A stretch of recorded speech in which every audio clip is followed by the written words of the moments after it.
So it looks like recently, the FBI had had some information leak about tapping into devices of people, individuals, like Mhm. digital information being misused by the FBI is being like publicized now on NBC. Let's take a look at it. Yeah, so this was done to 3.4 million people. All right, so let's play the clip.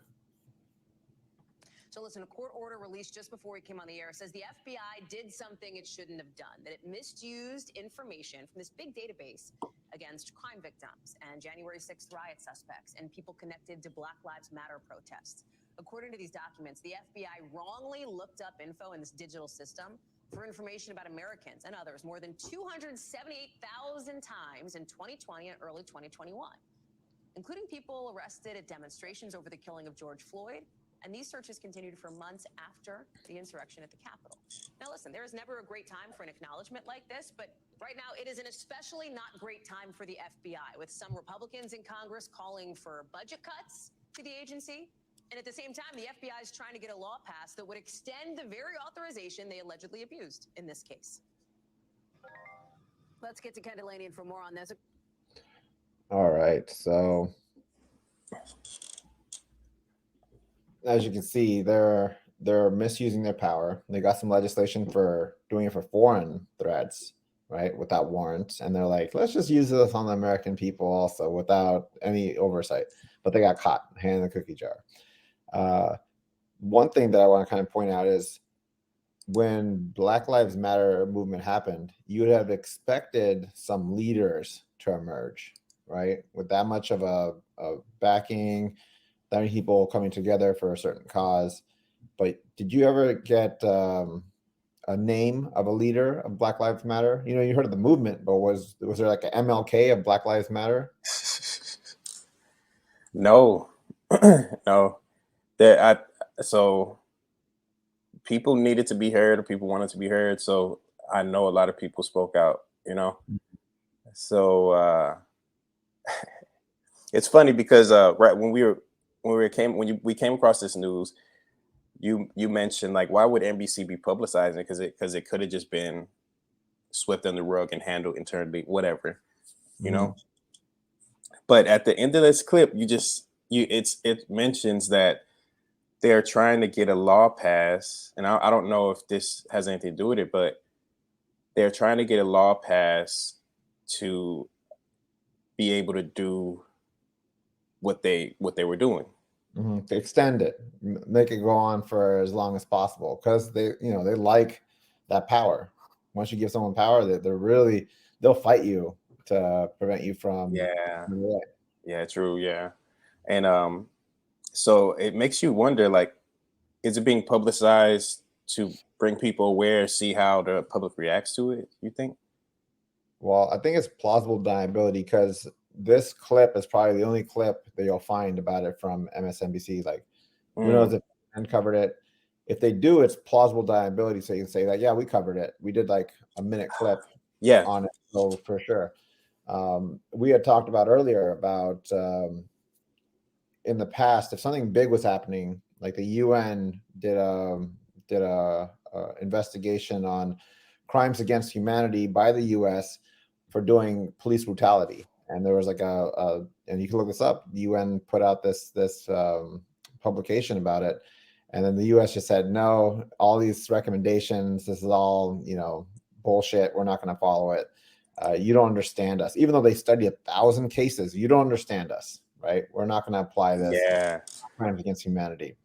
So yeah, that particular thing that happened, they only gave, as you mentioned, it's just a small little thing rolling by saying, yeah. new report says there's police brutality, whatever. So by doing that, they get plausible deniability. They can say we did cover it. Oh man, yeah, You yeah. had a magnifying glass to read it, but we talked about it. It was on the news, right? That's right. So it's just Eh, the different tricks they're doing to minimize the amount of coverage you give it to it. Don't make it a whole scene. Some stuff they make into like multiple days, right? mhm. Of talk about it. Other stuff they just give it a small amount of time. And then other things like the FBI whistleblowers that came out recently, I couldn't see any articles at all. Like it wasn't mentioned in the website, CNN, MSNBC, whatever. Fox News was covering it. And that's where the polarization comes in, right? Get the right side and the left side against each other because they're fed different information altogether. But why would the left side completely ignore wrongdoing of the FBI? It seems like something that they would be interested in. Yeah. And we got to keep in mind the UN investigates all its members, right? These are the people who investigated like Gaddafi, right? Crimes against humanity. Syria for the chemical sprays. Also Saddam Hussein. So Gaddafi and Saddam Hussein, they were essentially killed after being wanted, by like the international courts or whatever. So the UN investigating the US for crimes against humanity as well was like we're in the same bucket. Yeah, we're in the same bucket as those are the bad guys, right? Yeah. And when we like think about Black Lives Matter and how it gets like covered for extended amount of days, backed by corporations, also corporations are also, it's a unified front of stuff. But once again, no leaders emerged, and I think what was happening was they're using this program because they were tapping all these people. If you became a possible leader, then they did suppression tactics on you to make sure that either you became crazy, you were framed, you were all the playbook by deep state. Yeah, your record brought up, your past mistakes, whatever. Yeah, discredited. They'll put different disinformation out there for you. They will go so far as to kill you. Yeah, and it's insane to think about. So I agree with you on the reason it's being minimally publicized.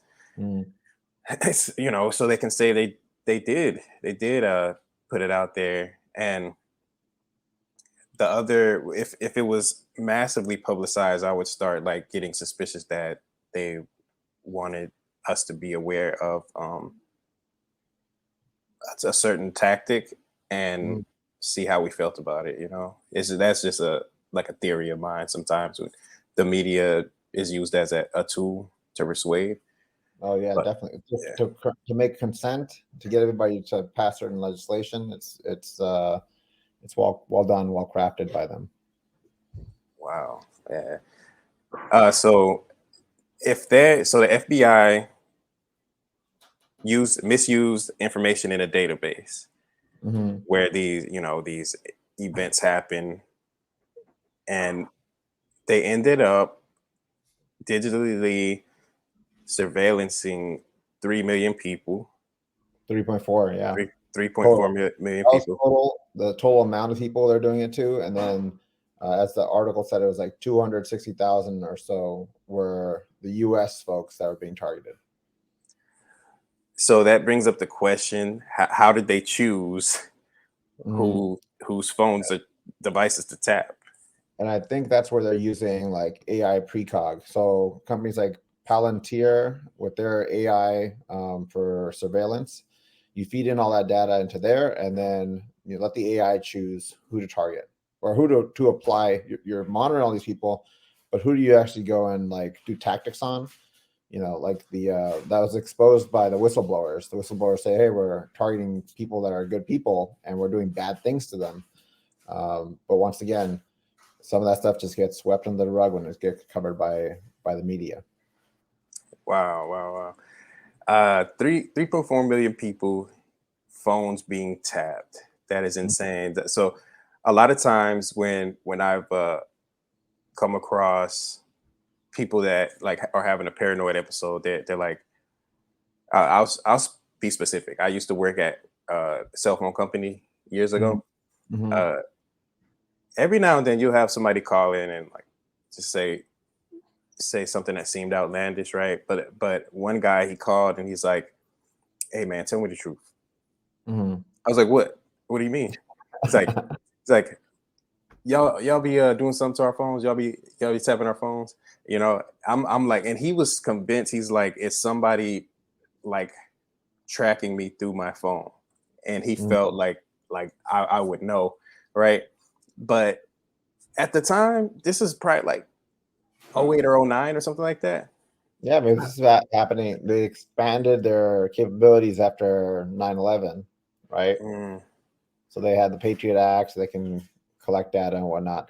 They talked about it being metadata, and it was proven by Snowden files that were leaked that indeed all big tech, all the AT&T, all the telecom companies, they have a funnel that goes to some, data warehouse that's being collected. So wouldn't that allow the government an out, right, to be able to say, hey,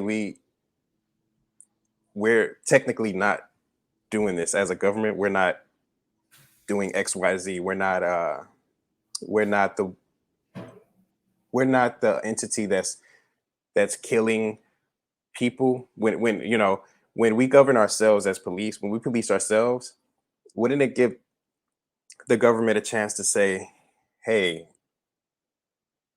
we're not liable for that. They're policing themselves. Like the tech company, the big tech company is tracking people, essentially maybe selling information to the government, but government's like, hey, we're not the ones doing that.